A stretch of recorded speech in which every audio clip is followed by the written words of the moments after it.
Oftentimes in a game, you're the arbiter of world-changing events. You're the main character, and that's why we love games. It's not like a movie or a book where you're watching or reading events happening to other people. You are the cause of those events in a video game. The one who brings about the cause and effect. Mostly for good, but sometimes for bad. Because of this, game worlds are typically filled with NPCs, characters meant to provide you with lore, tips, and a sense of life. Essentially, what good is a hero if there's nobody to save? It's rare, but every now and then a game comes along that ignores this seemingly basic principle. When a game has an extremely limited number of NPCs and is populated either by nothing or mostly by enemies, it always sticks out to me. Not even just for the obvious sense of loneliness, but for the sense of futility that the journey ultimately has. It's like what I said in my Eco video. The reason that game feels so sad to me is because nobody in the world knows that these children are struggling to escape this castle. The FromSoft games are a prime example of what I'm talking about. While most of the games have hub worlds where you can talk to some super depressing NPCs, the second you step outside of that hub world and all you have is creepy ass merchants and things that just want to destroy you. These worlds feel poisonous and vile. By nature, they feel contradictory to your character. These worlds feel like they were never, ever meant to have somebody like you walking in them. That's why a lot of times in these hub worlds, in these games, there's a character who mentions that they have experience in the outside world, but have given up, resigned to an empty, terribly boring existence in the only safe space possible. It really makes you feel that the only difference between a character like that and your character is, well, your courage, your determination. The main inspiration for this video comes from me recently playing the Metroid Prime remaster. Now, I never got very far in Prime, I'm still not that far, I'm like 2 or 3 hours in, and with this newest version finally feeling actually good to play, God forbid, I was once again reminded how lonely this game is. Exploring Talon 4, a planet Samus has never been to, right after being stripped of all of her powers 5 minutes into the game, it kind of paints Samus, who's this usually very strong person, put into her weakest position yet. And while most Metroid games, nonetheless Metroidvania games, are generally lonely experiences, I think the first person view really makes it hit harder. That super sci-fi looking visor and HUD make you feel like a badass in a super powered suit, but those quiet moments like when the rain hits your visor or when a flash happens and you see Samus's fearful reflection in the visor, it reminds you just how lonesome she must be right then and there. And maybe this is just a me thing, but I like guessing how my characters feel rather than constantly being told. It lets me shape the perspective of the narrative however I see fit. I've always felt like Samus was one of Nintendo's coolest characters, and Prime 1 just makes her even cooler.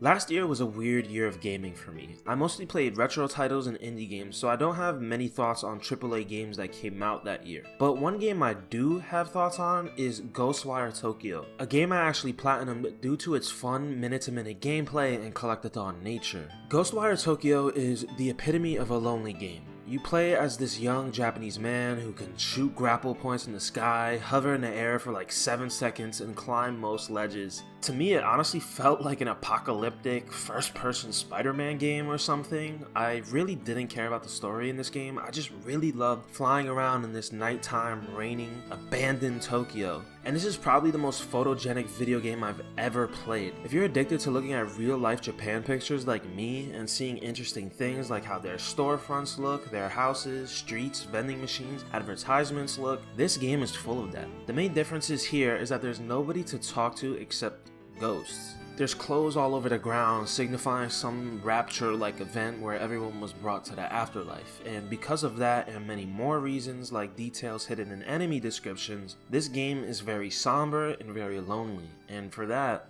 I love it. But what if we have a game that's also lonely, but not for the lack of NPCs, but for the lack of trustworthy NPCs? Last year, I finally had the pleasure of completing Castlevania 2 Simon's Quest. I need to preface this by saying I am a huge Castlevania fan, and while I'm much better at the Metroidvania style games, I also love the classic Vania style games, which are linear platformers with much more difficult enemy placement, What's interesting about Simon's Quest is how different it is from Castlevania 1, which was a common theme in the NES days. It was actually a very, very early forerunner in the action RPG and Metroidvania genres. It's fucking amazing. And I think what I love most about it is how sad and creepy it is if you really think about it. See, Castlevania 1 is about Simon Belmont vanquishing the evil threat, Count Dracula.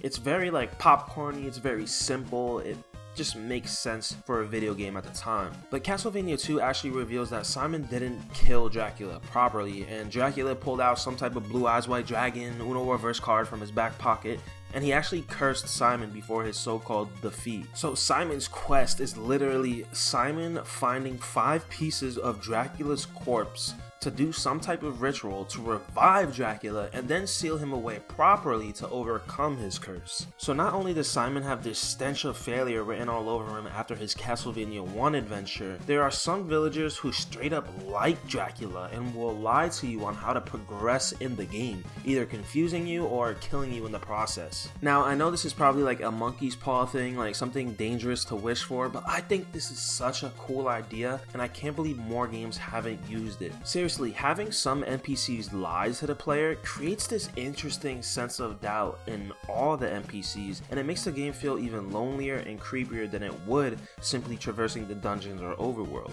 I couldn't believe how positively I felt about Simon's Quest as the credits rolled. I somehow love it even more so than the classic legendary first game. It might honestly be my favorite game on the NES. Well, it's kind of tied with something else. Zelda 1. Oh god, Zelda 1 is so special. If Nintendo simply remade Zelda 1 with like a Link to the Past art style and made some moments slightly less obscure, it might be my favorite game ever made. Zelda 1 is the definitive lonely game. You literally press the start button and you get plopped into this world after a 30-second text intro, and you're expected to figure it all out. Other than a few random old people hiding in caverns, there's no help. There's no companions to meet on the way. There's no Navi, there's no Tattle, nobody related to the plot, there's no villages. It's just a wasteland filled with graveyards, deserts, a forest, swamp, and those creepy underground dungeons. It's the loneliest Zelda by far. Even its immediate sequel, Zelda 2, has villages and people to talk to. I love how you can honestly just accidentally stumble into any dungeons, since they can be done in any order, and you get hit with that music.